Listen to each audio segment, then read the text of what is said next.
Hello, എല്ലാവർക്കും നമ്മുടെ പുതിയ വീഡിയോയിലേക്ക് സ്വാഗതം.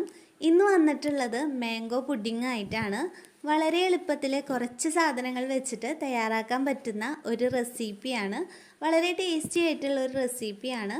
ഇതിനായിട്ട് ഞാനിവിടെ എടുത്തിട്ടുള്ളത് 3 മാമ്പഴമാണ്. അതൊന്ന് ചെറിയ പീസായി കട്ട് ചെയ്തിട്ട് ഒരു മിക്സിയുടെ ജാറിലേക്ക് ഇട്ട് കൊടുത്തിട്ടുണ്ട്. ഇനി നമുക്കതൊന്ന് ഫൈൻ പേസ്റ്റായിട്ട് അരച്ചെടുത്തിട്ട് വരണം. ഇനി നമുക്കതൊരു പാത്രത്തിലേക്ക് മാറ്റി കൊടുക്കാം. ഇനി ഒരു ബൗൾ എടുക്കുക. അതിലേക്ക് നമ്മൾ 5 ടീസ്പൂൺ കോൺഫ്ലവർ ആണ് ആഡ് ചെയ്ത് കൊടുത്തിട്ടുള്ളത്. ഇതിലേക്ക് നമുക്ക് 1 ഗ്ലാസ് പാലാണ് ആവശ്യമായിട്ടുള്ളത്.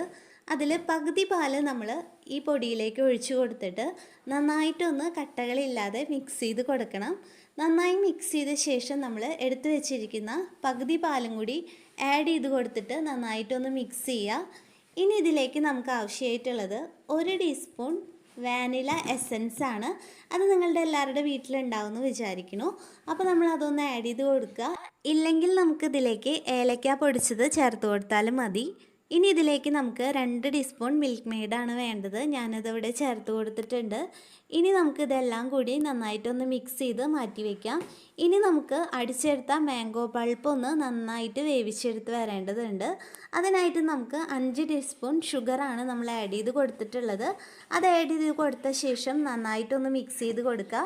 ചെറുതായിട്ട് അതിൽ വെന്ത് വരുമ്പോൾ നമ്മൾ അതിലേക്ക് മാറ്റി വെച്ചിരിക്കുന്ന പാലിൻ്റെ മിക്സ് ചേർത്ത് കൊടുത്തിട്ട് നന്നായിട്ടൊന്ന് മിക്സ് ചെയ്തെടുക്കണം. ഈ പാലിൻ്റെ മിക്സ് ചേർത്ത് കൊടുത്ത ശേഷം നന്നായി മിക്സ് ചെയ്തുകൊണ്ടേയിരിക്കണം, അല്ലെങ്കിൽ അടി പിടിക്കാനായിട്ടുള്ള സാധ്യതയുണ്ട്.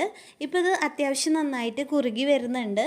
ഇനി ഈ പാത്രത്തിൽ നിന്ന് വിട്ട് വരുന്നത് വരെ നന്നായിട്ട് മിക്സ് ചെയ്ത് കൊടുക്കുക. ഈ പാത്രത്തിൽ നിന്ന് വിട്ട് വരുന്ന പാകമായപ്പോൾ ഞാൻ ഗ്യാസ് ഓഫ് ചെയ്തിട്ടുണ്ട്. ഇനി ഇത് നമുക്ക് കുറച്ച് നേരം ഒന്ന് തണുക്കാനായിട്ട് വെച്ച് കൊടുക്കാം.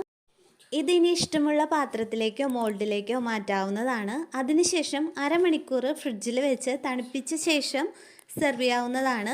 ഞാനിതിവിടെ ഡിമോൾഡ് ചെയ്തെടുക്കുകയാണ്. ചെറിയ പീസസ് ആയിട്ട് കട്ട് ചെയ്തെടുത്തിട്ടുണ്ട്.